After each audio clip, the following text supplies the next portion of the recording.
Oke, pada perkuliahan pada waktu kali ini kita akan membahas terkait anatomi sistem pernafasan ya. Jadi seperti apa sih sistem pernafasan itu? Kita coba flashback kembali ya. Jadi kalau dalam sistem pernafasan ada dibagi dua ya. Jadi ada saluran nafas bagian atas dan saluran nafas bagian bawah. Yang di sini saluran nafas di bagian atas terdiri dari ada 5 itu yang sesuai dengan slide ya, ada dari hidung, cavitas nasalis, ada faring, laring sampai dengan trakea yang bagian atas. Jadi batasnya ada di trakea. Untuk saluran nafas bawah di sini ada trakea bagian bawah sampai dengan paru-paru ya, dari bronchiolus sampai dengan alveolus ya, itu adalah anatomi dari sistem pernafasan. Ya, di sini ada gambarnya di sini ya. Jadi itu dari hidung ya. Jadi kenapa kok ada mulut juga? Nah, jadi sadar tidak sadar kita pasti pernah nafas melalui mulut ya. Jadi bukan berarti tidak bisa, tapi bisa. Cuma di sini kan media filternya akan sangat ini ya, berkurang ya. Kalau dari hidung kan kita ada mekanisme filternya dulu dari hidung ya. Jadi di sini dari saluran nafas atas itu ada itu ya, sesuai dengan gambar anatomi yang ada di slide, ada dari hidung sampai ke trakea lah, itu batas trakeanya di sini ya. Bisa lihat kursor ya, di sini ada trakea yang bagian atas sini. Nah, ini batasnya ada, ini trakea ke bawah, ini adalah saluran nafas bagian bawah sampai dengan alveolus. Ya, di sini ya tepat pertukaran terakhir ya antara O2 dengan darah ya di sini ya. Jadi terkait saluran nafas. Ini secara lebih ininya ya, lebih istilahnya lebih banyaknya ya. Jadi bisa dilihat sendiri ya, atau bisa dihafal sendiri ya nanti ya. Setiap bagian organ ini memiliki fungsi-fungsinya nanti, dari rongga hidung, mulut, laring, pita suara, trakea, paru ya, sampai dengan jantung juga berfungsi untuk memompa darah juga di sini ya, sampai dengan otot diafragma yang nanti bisa berfungsi untuk dalam pernafasan nanti ya.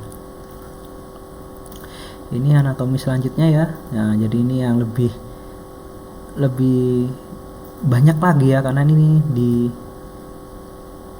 dilihat secara diperbesar kembali ya. Jadi sehingga itu lebih terfokus ya. Ada sinus frontalis, concha nasal superior, yang ada anterior, ini sesuai dengan kursor yang saya tunjukkan di sini ya. Jadi ini ada rongga mulut, dari mana antara rongga mulut dan rongga hidung ini ada titik temunya di sini ya, di area epiglottis di sini ya. Itulah kenapa ini yang mencegah kita supaya ketika kita makan ya tidak tersedak juga ya, bisa masuk ke saluran ini, saluran pencernaan di sini ya, dan ini saluran nafas. Jadi ini ya di sini nih yang menjadi pembeda ya. Itulah kenapa terkadang kita ketika tersedak sampai bisa keluar dari hidung. Nah, ini karena dari lewat saluran ini ya, sesuai dengan arah yang saya tunjukkan melalui kursor di sini. Nah, ini gambar yang bagian atas sudah saya jelaskan tadi ya. Ini yang bagian bawah tadi ya, sampai dengan alveolus ini ya. Nah, di sini batas diafragmanya udah jelas ya. Ini untuk menopang kerja dari paru-paru biasanya ya. Kita bahas trakea sedikit ya. Kenapa kok trakea menjadi batas di sini ya? Ini kan ada saluran nafas besarnya di sini ya, trakea dan bronkus ini. Jadi ini batasnya dalam trakea ini ada seperti saluran panjang ya. Kalau dikenal seperti dead space ya, karena emang dalam ini saluran ini ya seperti ya, kalau dibilang nggak berfungsi ya tetap berfungsi ya. Jadi yang maha kuasa menciptakan mesti ada fungsi. Mungkin dari sistem pernafasan sendiri belum ditemukan fungsi realnya, sehingga kok dikatakan dead space nih, ada ruang kosong katanya yang bisa ini. Cuma di sini ya mungkin saja masih belum ditemukan apa fungsi utamanya di sini ya. Jadi trakea juga bisa disebut sebagai pipa udara ya. Jadi kurang lebih panjang sekitar 10 sampai 12 cm ya. Jadi silakan mekarkan tangannya ya. Jadi kurang lebih sekitar 10 antara jempol sama ini telunjuk ya nanti. Dan diameter lubangnya sekitar 2,5 cm. Jadi ya cukup kecil, tapi untuk udara ya cukup besar juga sebenarnya ya.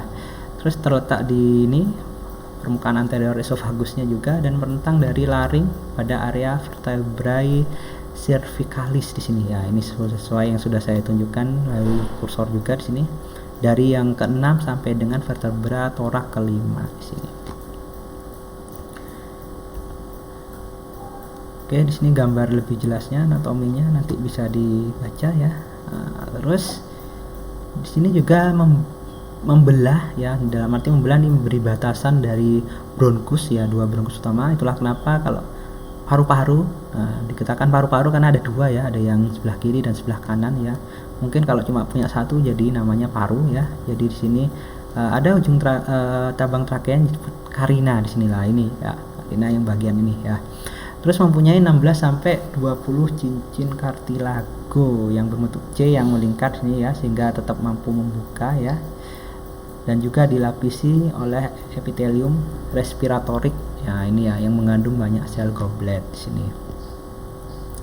Selanjutnya kita bergeser ke area percabangan dari bronkus setelah trakea ya. Jadi ada bronkus primer ya, bagian kanan lebih pendek dan lebih tebal daripada bagian kiri ya, karena berhubungan dengan arcus aortanya ini membelokkan trakea yang lebih pendek ke area kanan sini ya. Terus ukuran tersebut menyebabkan benda asing lebih mudah masuk ya. Jadi memang walaupun sama-sama tuh tapi ada ukurannya yang berbeda di sini. Terus bronkus ini memiliki cabang 9 sampai 12 kali ya, lebih banyak ya di sini. Ada dikatakan jadi bronchiolus sekunder dan tersier, yang semakin lama semakin mengecil sampai dengan ke bronchiolus nantinya.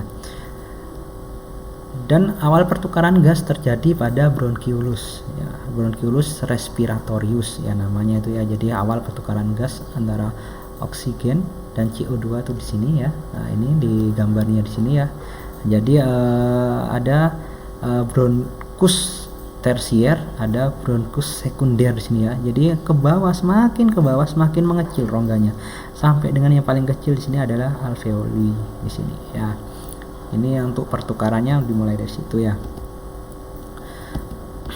Nah, ini setelah kita dari bronchiolus kita lanjut ke alveolus ya.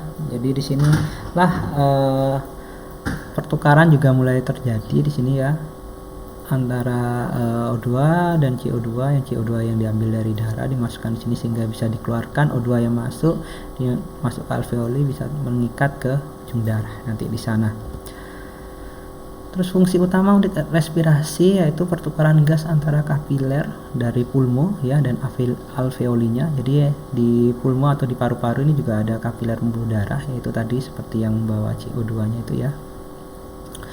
Untuk pada bayi yang baru lahir ya, itu pada anak-anak kecil kurang lebih ada 24 juta alveoli. Nah, itu bisa dibayangkan sendiri ya. Dan itu terus bertambah seiring bertambahnya usia sampai dengan usia orang dewasa yang kurang lebih ada 300 juta alveoli. Dan itu bisa mensuplai 9 sampai 11 kapiler setiap alveolinya. Nah, bisa Anda bayangkan berapa yang bisa keluar dan masuk nanti ya.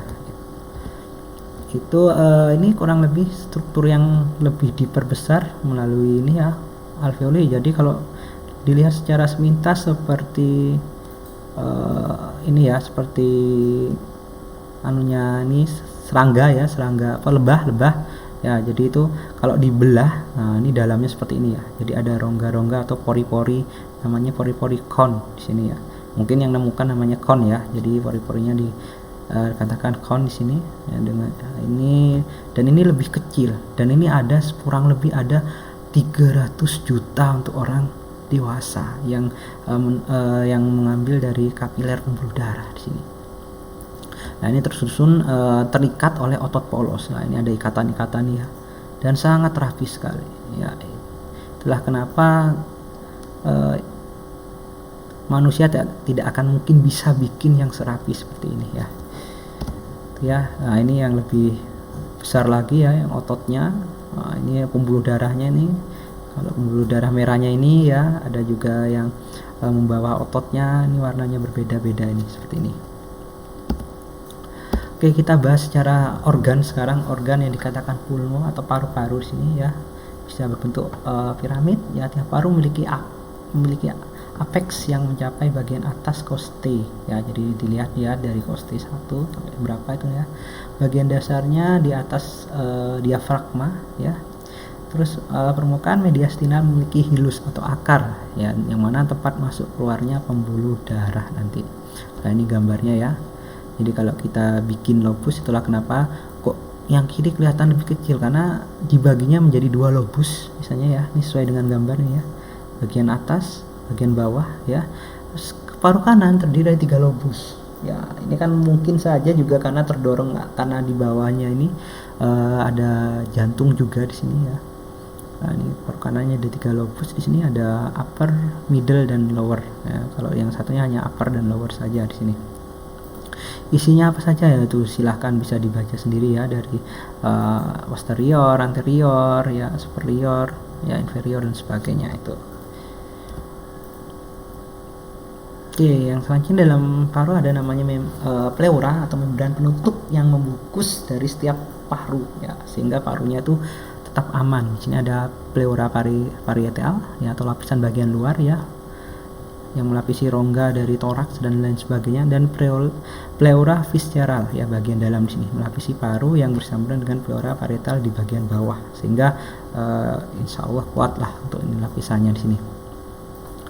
Dan itu mengeluarkan ini ya, mengandung lapisan tipis dan ada cairan pelumas. Supaya apa ya, karena supaya tidak menutup kemungkinan adanya gesekan ketika ada trauma atau benturan ya, sehingga itu juga bisa melindungi dari perlukaan ya. Cairan itu dari mana ya? Cairan tersebut disekresi oleh sel pleura ya, sehingga paru dapat mengembang dan mengempis tanpa adanya friksi atau gesekan yang bisa menyebabkan trauma nanti. Kita bahas bagian bawah dan ini dari paru ya, dada dan diafragma itu juga ya, untuk membantu otos pernafasan. Di sini juga ada namanya scalenus dan sternocleidomastoid di sini ya. Otot scalenus menaikkan tulang iga ya selama inspirasi untuk melepas rongga dada, dan otot sternocleidomastoid mengangkat dari sternum. Dan di antara setiap koste terdapat otot interkoste ya, yang nanti ada di gambar tuh ya, menggerakkan koste ke atas dan ke depan sehingga meningkatkan diameter antero-posterior dalam dinding dada, sehingga kelihatan kalau bernafas tuh ada yang bergerak di dadanya ya. Kecuali memang pernafasan perut, juga perutnya ikut bergerak. Nah ini contoh gerakan ya dalam otot nafas ya. Nah di sini udah kelihatan ya, seperti PNG-nya nih bergerak ya. Jadi ketika inspirasi dan ekspirasi, inspirasi membuka, ekspirasi mengempis. Lah itu kelihatan ya, karena di sini ada lobus kanan dan ini lobus kiri ya. Kembang kempisnya kelihatan di sini. Gerakan otot dalam pernafasan karena dibantu dengan otot yang mengelilingi dari area lobus kanan dan lobus kiri dari paru-paru di sini. Ini bagaimana ventilasi keluar dan masuknya udara. Di sini ada otot pernafasan ya. Inspirasi ada sekian ini jenis ototnya, nanti bisa dibaca sendiri fungsi-fungsinya ya, ada interkostal, interkartilago, diafragma. Dan untuk ekspirasi ini ada interkostal terkait rectus abdominis, trans abdominis, seperti apa yang ada di gambar sini sebelah kiri dan kanan di sini. Nah, bagian bawah dan ini bagian atas yang untuk membantu pernafasan di sini. Oke, ini juga nanti bisa dibaca. Ini konsep ya, jadi konsep anatomi di sini bisa dibaca seperti apa ya nanti ya. Ini juga gambarnya ya, bagaimana 60% volume dari pernafasan itu seperti apa, dan kapasitas volumenya sekitar 70 sampai 80%.